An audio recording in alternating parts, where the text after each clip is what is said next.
AITA for telling my twin sister she will never fit in with us.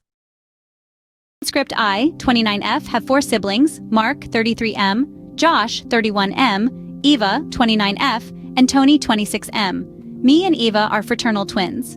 Our mother was a Sayam, but she was emotionally absent. Growing up, our father was very hard on us. He wanted his first son to be a doctor, so Mark had to work all the time. He had Josh learn violin at 4 and made him play for hours. Tony had to be a lawyer.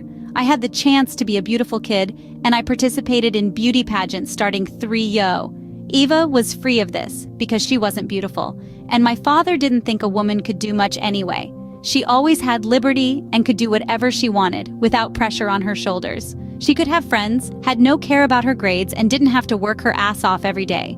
We are not proud of it, but we tended to exclude her since she was slacking off while we were working so hard.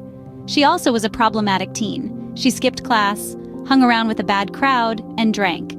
She even disappeared for a week without notice when we were 15, stating after that she wanted to get away with her BF for a road trip while I wasn't even allowed to leave the house for a night because my parents wanted to make sure I did my work and would only eat what I was allowed to. Eva would throw tantrums saying she was neglected and no one would care if she disappeared.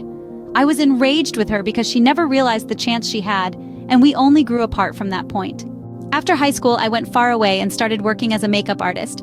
I eloped at 26 with Eli, 27M, and never looked back. Last month, our father passed away, and my siblings and I went to the family home for the funeral.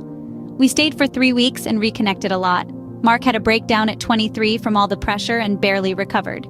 He is now happier, got a job as a tech in a lab, is married, and has 2 little kids. Josh stopped violin and is a drummer and piano teacher, and Tony is a public defender. Eva chose to be a social worker. It was a bit weird with Eva since we hadn't seen each other for years and gave up contact too. She once again tried to dismiss what we went through, saying that she was as abused as us, even though that is nowhere near true. One evening she completely flipped out on us, calling us AH, and saying that we were like our father and excluded her. She kept going about how our parents never took an interest in her, neither did we, and that she went through hell thinking she was worthless. Mark started to cry, so I took Eva out and lashed out at her, saying she was the AH for being jealous of our misery, and that she will never fit in with us because she never got abused, and it was insane of her to claim she had. She left that night and didn't apologize to any of us. When I went home, I cried a lot and told everything to my husband, expecting him to support me, but he said I should be the one to call.